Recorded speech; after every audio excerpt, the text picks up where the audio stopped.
So you've made the conscious decision to move abroad.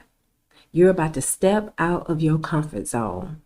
Withdraw your children from school, take them away from their friends, and even their favorite teachers. What do you do to make them feel included? And how do you break the news to them? Stay tuned.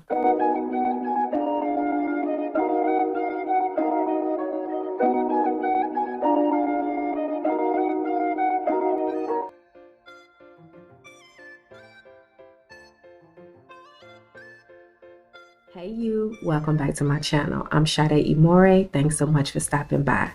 Before I get started, let me give you this little disclaimer. I don't know it all and I don't subscribe to knowing it all. I'm just sharing with you information that I've learned along my journey, as well as information that other sisters have shared with me that live a similar lifestyle. So please take what you need, and I hope that it assists you on your journey as you continue to do your research. Shalom. Okay, so the first thing that I think is really important for you to do is talk to your children. And I know some of y'all out there may be saying, well, they don't have a choice. And that may be true. But at the end of the day, it doesn't negate the fact that they still developed and built relationships that they are about to break. And you literally are dropping a bomb right in their lap. And they don't know how to process it. So you have to give them time to process this. Be honest with them. Give them dates. Share information with them, because it can be very traumatizing. Each child is different. And I would say any child 4 or younger is probably gonna be okay with it. They haven't really processed it or don't really know how to process something like that. They're kind of just more so, and I'm not saying all, but more so, as long as they're with their parents, they're fine. But a child 5 and older, you may want to start having a talk with them. Like, you want to tell them what's going on, because now they're in preschool or kindergarten and their minds are working a little bit, different.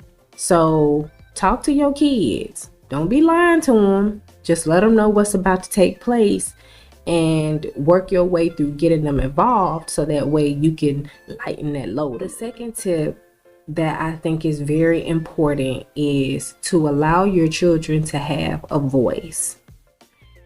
Y'all, they have feelings, and we have to learn as parents to listen to those opinions and their feelings, because they matter. After dropping something like this in their laps, they need to talk to somebody. And although they may not have, that much of a choice, you still want to make them feel like they do. So, as parents, sometimes we just want to be like, I said what I said, don't question what I said, and that's it. But y'all, that's not healthy. And you would traumatize a child that way, and your trip will be all right, y'all. So I don't know if you can hear my background. There's an alarm going off. It's been going off for a while, but I had to leave the other room because they're having a conference meeting in there now. So that's all right. We're going to continue on with these tips. The third tip is we started learning the language before we went to the country. We role played, listened to music from that country. We watched cartoons. And we downloaded a language app called Duolingo and watched YouTube videos, of course. I wanted the language to bring in our ears so we wouldn't be so lost and confused. You know how it is when you go to the nail salon and you're talking in English, and then the worker starts speaking a whole nother language in front of you and you don't know what they're saying.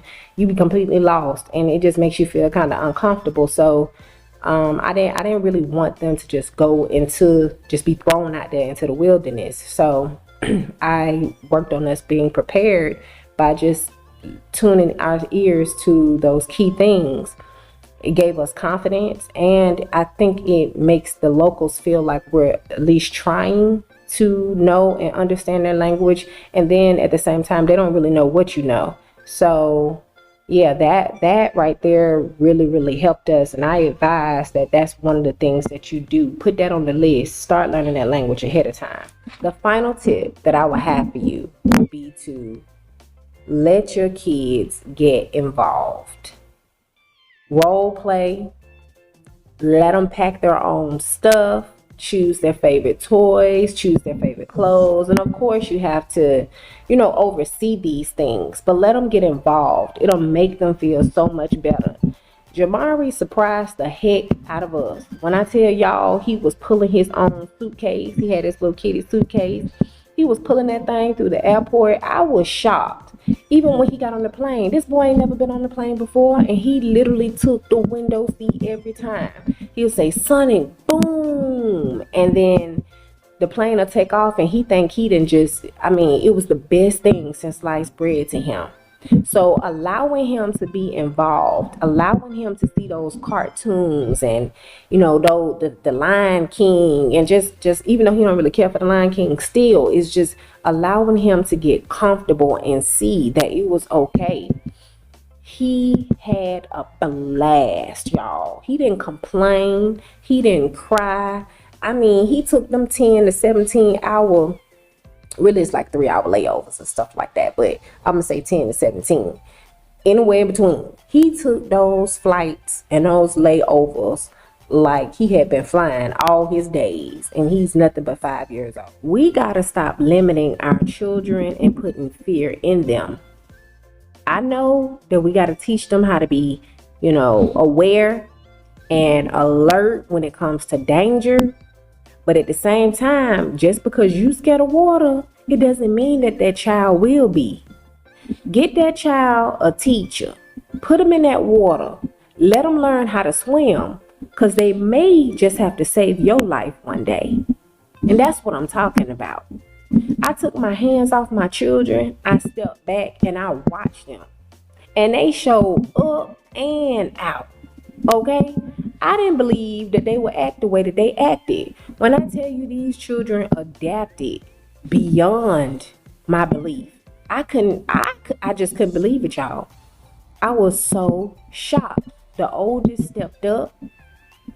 He started meeting new people, going, playing basketball, catching up with friends. Like, he's a social butterfly. And my 4-year-old at the time, who's now 5, y'all, he didn't cry. He didn't ask to go back home. None of that stuff. He literally took it and just like blossomed. He started making little dinosaurs and stuff with napkins, and then he ended up elevating to aluminum foil, and that's his thing. Everything is like a robot, and who else he called Bumblebee and all of this stuff. Like, he's really into like dragons and stuff. But I'm telling y'all, elevation. He started talking more. He's not shy. He loves people. Y'all, I can't express to y'all how happy I am as a parent. I'm not saying every child will be that way, but my children were very accepting, and I didn't have any problem. I don't have any complaints, and I just praise the Most High for that.